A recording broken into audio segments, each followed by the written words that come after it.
Arise awake and stop not till you reach your goal. Swami বিবেকানন্দের এই বিখ্যাত উক্তি। ছাত্র সমাজের জন্য বর্তমান সময়ে যদি কেউ অনুপ্রেরণা হতে পারে তাহলে সে একমাত্রই স্বামী বিবেকানন্দ।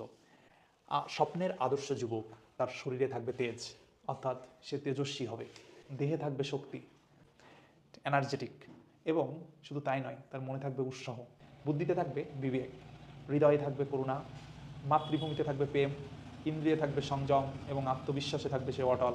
কোনোভাবেই তার কনফিডেন্সকে কেউ অবদমিত করতে পারবে না। ইচ্ছাশক্তি থাকবে প্রবল, স্বভাবে থাকবে নম্রতা, জীবনে থাকবে অনুশাসন। তোমার অনুশাসনই তোমাকে তোমার অভিষ্টে পৌঁছে দেবে। তো দেখো, স্বামী বিবেকানন্দ কিন্তু সেই কথাই বলে গেছেন যে জীবনে থাকবে অনুশাসন, গুরুজনে থাকবে সম্মান।